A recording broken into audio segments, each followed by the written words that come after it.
This is our next lecture, the Republic of Texas. At this point, we are now out of, in our class, we are now out of the nation of Mexico. There is no state within Mexico called Coahuila y Tejas. All that is left here now is the Republic of Texas beginning in 1836. Now, speaking of that beginning, when Texas declared independence at Washington on the Brazos in 1836, they also established an interim government under a constitution that they drafted themselves on March 17th. Now, the leaders of this new interim government, not surprisingly, were key figures in the attack on the Centralists, if you remember the last lecture. David G. Burnett was chosen as president. Lorenzo de Zavala was the new vice president. The body also allowed the new government to solicit loans, to issue promissory notes, which is currency, to negotiate treaties, develop a navy, and recruit and supply an army. They scheduled quote-unquote constitutional elections for December of 1836. Now, defeating Santa Anna solved the first issue that Texans had in terms of their independence. But just getting rid of Santa Anna and having declared independence means that there's a lot of stuff that's left over at this point. And the first big decision is now, what do you do with Santa Anna? Many Texans demanded that Santa Anna be executed for in retaliation for the executions at the Alamo and Goliad. Others believed that holding him hostage until Mexico complied with the Treaty of Velasco was the best option. Burnett planned to release Santa Anna on May 14th, 1836, believing that Santa Anna would actually honor his pledges in Mexico. But angry Texans returned Santa Anna to custody in June as he was planning to set sail. Santa Anna was planning to set sail not to Mexico, but to the United States. So this is, it's not coming out of nowhere that they're doing this. Texans did finally actually release Santa Anna in November of 1836. Now, that's that. As far as the military itself in Texas is in complete chaos by this point. Sam Houston had left for New Orleans to seek medical treatment for a wounded leg that he suffered at the Battle of San Jacinto. So command reverted to a guy named Thomas Jefferson Rusk. But the soldiers themselves essentially refused to recognize his authority, reverting to their pre-war position of supporting company commanders over anyone. Many of these soldiers remained in service specifically, as they put it, to seek vengeance on, quote, Mexicans for what happened at the Alamo and Goliad. And the reason I say quote unquote Mexicans here is that they're not interested in whether these were people who were on Mexico's side or Texas's side. You can pretty much figure out that they're thinking in terms of, if we see somebody that we quote think is Mexican, that's who they're going to carry out this vengeance against. Additionally, Plains Indians still roamed the region, attacking settlements, and there remained a very big fear that Mexico's government would actually launch a new invasion with the idea of recapturing Texas. So at once, it's about vengeance on quote-unquote Mexican citizens, fear of the Mexican government itself, and again, a continuing fear about Plains Indians. In 1836, Burnett announced that instead of December, that the general election would be moved up to September of 1836, so that there could be a government put in place to deal with all of the crises that I put up on the last screen. The Mexican government, the fear about retaliation against Mexicans, and the Plains Indians. Citizens would also vote at that point on a constitution that the delegates at Washington on the Brazos had already adopted. So the ballot would include a referendum of sorts. It wasn't binding. It wouldn't become law if passed. Voters were asked whether or not they supported annexation by the United States. So that's the sort of referendum part to this. It's like I say, it's not really proper to call it a referendum because it's a I guess it's more of a non-binding resolution. It's kind of a, putting your finger up in the air to see which way the wind blows in Texas as far as annexation to the United States goes. Now, there was also a presidential election as part of this as well. And when the election happened, Sam Houston won this election easily. You can see the vote totals on the screen. I do not care if you remember those vote totals, but just for trivia's sake, just look how easily he won it. 5,119 votes to Henry Smith's 743 and Stephen F. Austin's 587. So there is no chance it was going to be anybody other than Sam Houston. And I don't say this lightly. This is not meant to take a jab at anybody. This is not meant to try to be funny about any of this sort of stuff. But if you want to think in terms of parallels with U.S. history, in a lot of ways, Sam Houston is kind of the George Washington of Texas. He's the leader of the military forces during the Revolution. So it kind of made sense that the populace was that supportive of Sam Houston and that supportive of him becoming president. And you can see he may not have won the presidency like George Washington did, which was basically by acclaim. But I mean, it's just that, the other two guys running here, it's virtually non-competitive. Now, in addition to all of this stuff, the election also, or the electors also chose a man named Mirabeau Lamar as the vice president of the Republic of Texas. Now, this election also ratified a constitution in Texas, which specifically recognized slavery. I know I'm onto a new slide here. But this new constitution in 1836 specifically recognized slavery. And as far as that non-binding resolution, if you want to call it that, they voted overwhelmingly yes on annexation to the United States. Now, again, none of this is surprising or should be surprising. The Texas Constitution of 1836 was very similar to the United States Constitution, with the exception of the explicit recognition of slavery. If you've taken any U.S. history classes, or if you haven't taken them, I should say, you should be aware that the United States' Constitution does not use the word slave or slavery at any point until the 13th Amendment gets adopted after the Civil War. So while there's kind of an understanding about slavery, there is nothing in it that explicitly states something about slavery. This also seems to legitimate the idea that Texas had become a de facto American place. It was controlled, or it had been controlled, by Indians, by Spanish people, by Mexican people at one point, but now it was clearly under the control of Anglo-American immigrants. Now, as far as how the Republic is set up, despite a number of different backgrounds in Texas, in the Republic years, Anglo-American life dominated this republic. English became the official language of the Republic of Texas. Anglo-Americans were overwhelmingly Protestants who subscribed to a notion of religious tolerance in the American tradition. They referred to freedom of religious conscience as opposed to a, quote, freedom to practice this religion.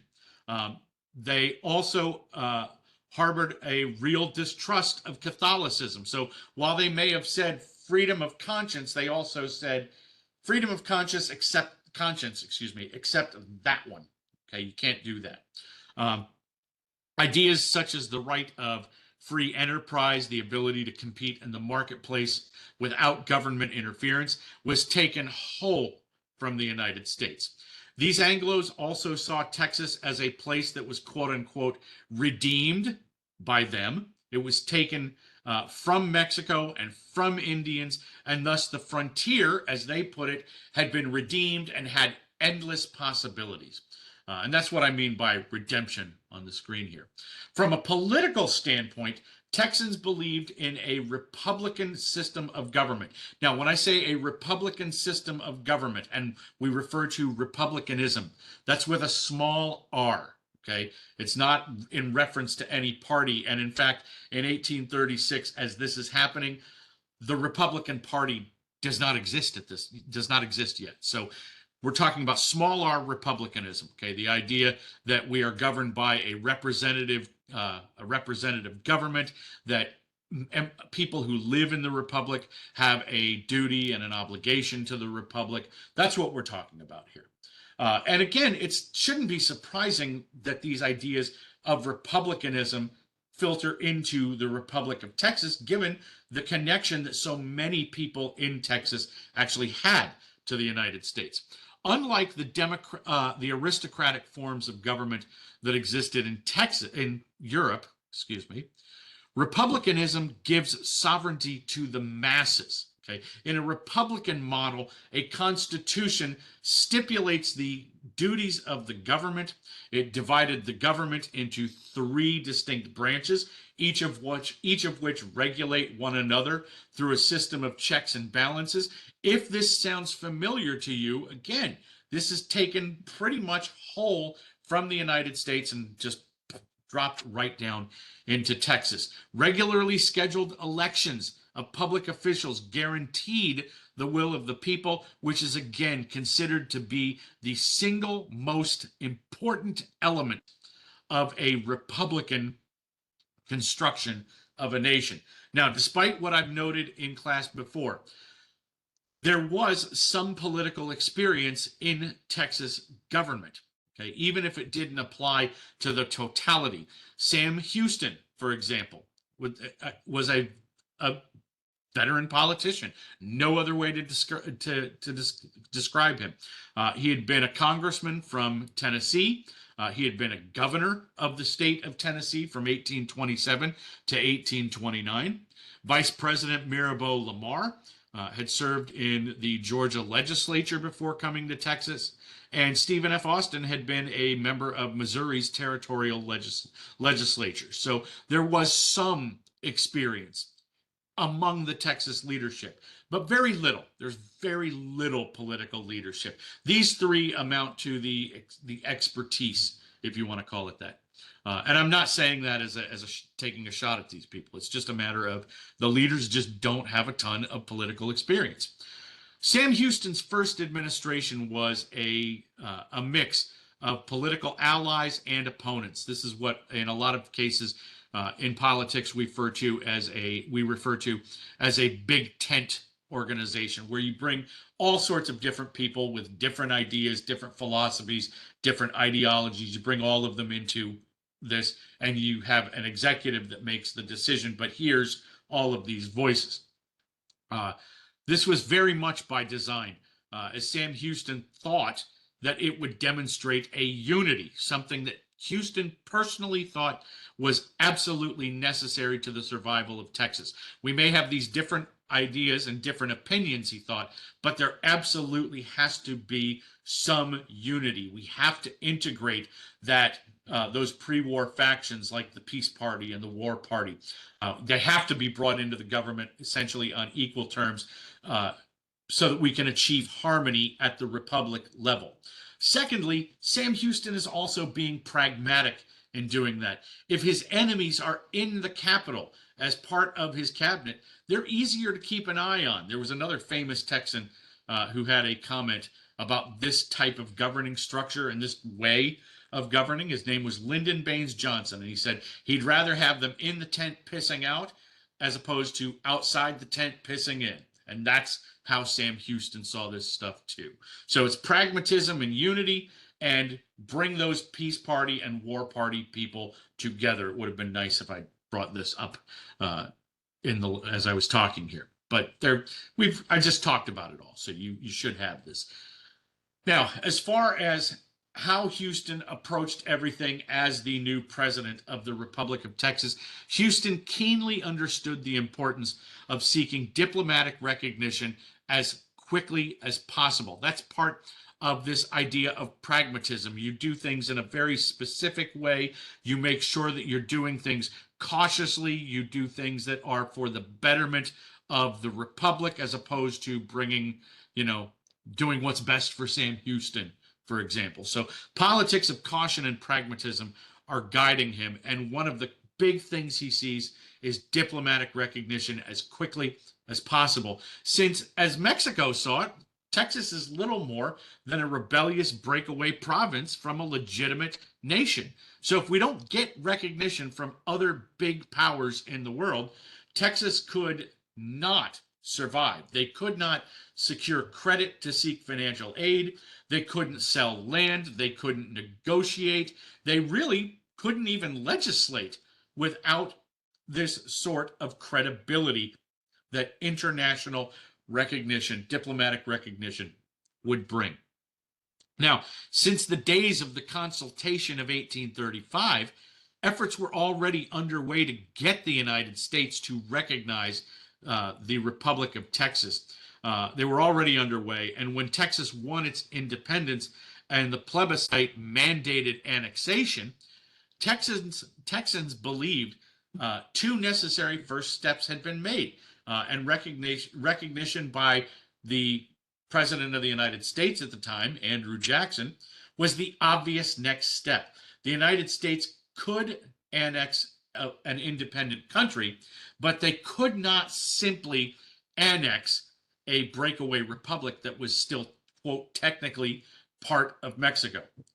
However, Jackson dragged his feet on all of this stuff. Now, the odd part of this, I'm not going to call it ironic because it's not, because Jackson was being pragmatic here too.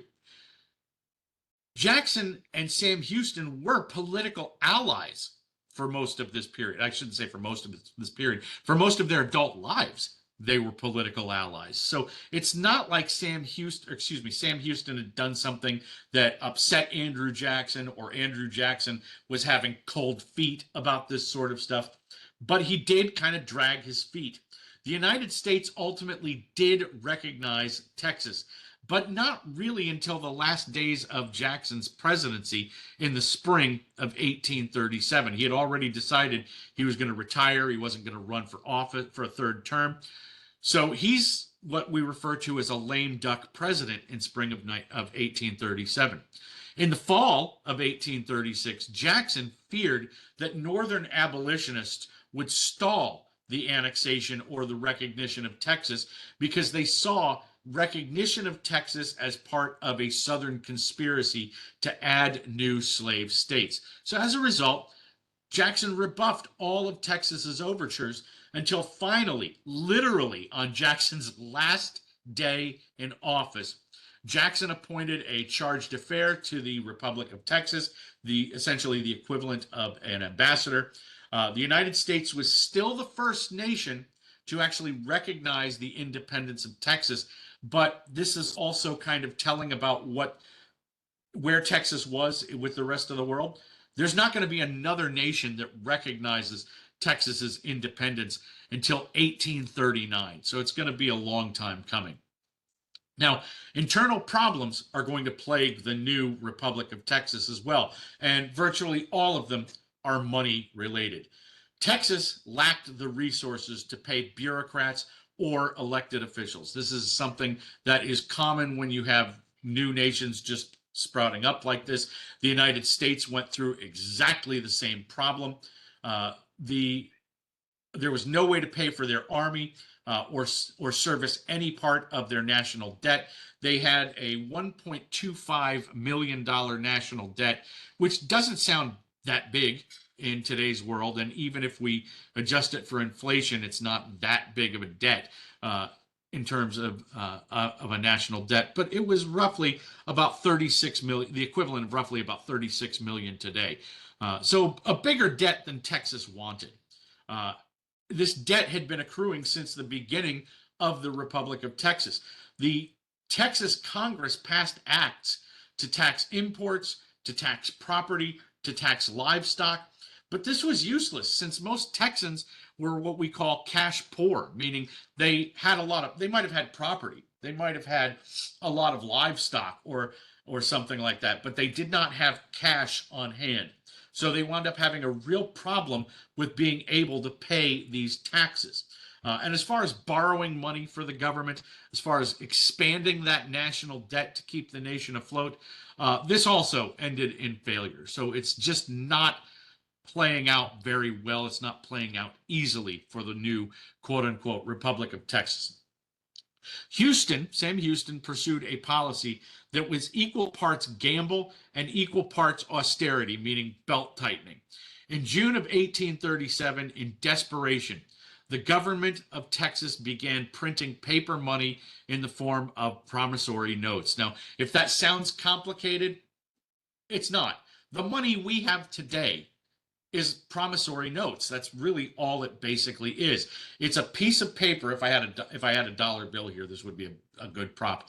But a dollar bill that says one or says five or 100 or whatever, all it really is a promissory note that's an agreement between you, people you buy stuff from, the various banks in the United States, and the Treasury of the United States. That's all it is. That somewhere along the line, as this gets transferred from person to person or entity to entity, somebody's going to get their quote unquote $100 of value. Okay. You take a $100 bill and you go out and buy stuff, you get $100 worth of value of whatever you've purchased. Okay. Whoever you've bought this stuff from, expect to deposit that money and get a $100 credit to their bank balance. And then in turn, their bank intends to get $100 worth of credit to their balance as they do all of the accounting and the like. So it's just a promissory note. That's all paper currency really is. Now, as often occurs, excuse me, depreciation starts in almost immediately once the currency gets printed, because it's a pretty simple way of looking at it, and having pencils with points is a good way to do this. As soon as you've got a money supply, whatever the monetary supply is, as soon as you start having that monetary supply go up, the value starts to go down. Okay, so there's a devaluation of the currency. Devaluation simply means it's worth less than the face value of it. Now, that's all well and good, but there's a third line to all of this, which is consumer prices. When you have the increased amount of currency in place, the decreased value of the currency, it takes more of this devalued currency to buy consumer goods, so consumer prices also go up in all of this. None of this is stuff that consumers actually like. And the way governments do this also is not particularly good. When they run out of currency, when a government runs out of currency, they just go, well, turn the printing presses on and press more. So it causes that devaluation to go down even further. Okay, so it's not good. Now, since Sam Houston also believed in this idea of austerity, a strict economy, his policies turned toward being frugal. In May of 1837, Sam Houston dealt with the problem of, quote, paying the army by furloughing almost everybody. He left the army at a grand total of 600 soldiers stationed on the frontier. He offered them a paid return to New Orleans if they wished to return to the United States, or they could have 1,280 acres of land if they agreed to stay in Texas. But they're not going to get paid. That's what their choices are. You're in the army, you're getting out of the army, and you can either go to New Orleans at our expense, or you can have this land, but that's it. Okay. He also avoided campaigns against Native Americans whenever possible, because, again, you're spending money on these types of campaigns. So nothing really worked. So Sam Houston's trying to keep things tightened up. But when he leaves office in 1838, the national debt in Texas had gone up to $2 million. So it's not like Houston's plans actually worked. Okay, they expanded the national debt. But the new administration did actually set the nation on its feet. As much as I'm saying these things that are kind of, quote, bad about Sam Houston's presidency from a monetary standpoint, Sam Houston's administration did set the nation on its feet, regardless of any problems. It pushed away from the Mexican past in Texas and toward an American future. That was clear out of all of this stuff. The first Congress of the Republic of Texas set the boundaries at the Rio Grande from its mouth in the Gulf of Mexico to its source in the Rocky Mountains northward of the 42nd parallel. So all the way up here in present day Colorado and Utah in the Rocky Mountains. So there's a big quote unquote Republic of Texas. To give you an idea here, in this inset sort of is the modern boundaries of the nation of, or the state of Texas. But the Republic of Texas, their claim expanded all the way northward here to the 42nd parallel. It also sets the local political hierarchy from the Mexican traditions to ones like the United States. Municipios became counties. Alcaldes' duties were taken over by district courts. So there's very much an Americanization in all of this. Sam Houston's Congress also passed laws that encouraged more immigration into Texas to raise revenue, turning to the one tangible, reliable source that the government possessed: land. The interim government provided head rights or grants of land that obliged those who took the land to comply with conditions such as improving the land so that it could entice volunteers for a Texas Army. Congress also passed laws to establish similar programs to reward veterans of these Texas wars, especially the Texas War of Independence, and more importantly, to populate the vastness of Texas. You should remember from the earlier classes that Texas, and just from being in Texas, Texas is expansive. It's huge. And even today, there are huge parts of it that are completely uninhabited. And the goal of the Republic of Texas, the Congress, is to populate it, to get people out there. So tell all these veterans, we'll give you land over here if you go out and make a homestead and do something about this stuff. The conditions that these people got were pretty good for free land. The conditions were live in Texas for 3 years, make an improvement on the land, and then the title becomes official. And making an improvement on the land, there's a pretty low bar for that. A lot of times people thought in terms of build a house. Okay, that's the easiest or the simplest way to do it, is you build a house, you've clearly improved the land. But even doing things like clearing the trees on the land so that you can use it for agriculture, or putting up a fence is considered improvement. Digging a well so that you can provide water is improvement. So all sorts of things, putting crops in the ground in and of itself is considered an improvement. So as long as you live there for 3 years, you make improvements on the land, the title becomes official. Okay, it's also designed to weed out speculators and people of disreputable character, was the way the government put it. Between 1836 and 1841, under these types of conditions, the Republic of Texas gave away nearly 37 million acres worth of land. So it's a pretty big amount of land that they're giving up.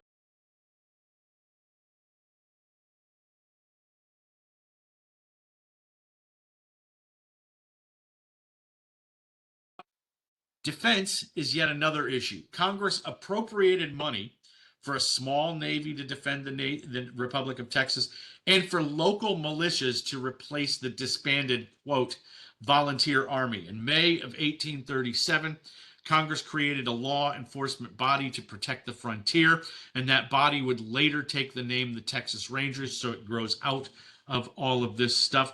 During the Republic period, though, most of the Rangers were what we would refer to as citizen soldiers. They are quite literally militia at this point, volunteering for a specific action and then returning home once they've accomplished that particular action. These companies of Texas Rangers typically employed strike and pursue tactics. Several years would go by before there were the so-called elite recruits that would be taken from this body and given the official title, the Texas Rangers. Okay. Now, that's Sam Houston's government. We've got another government here. That's essentially the politics of action.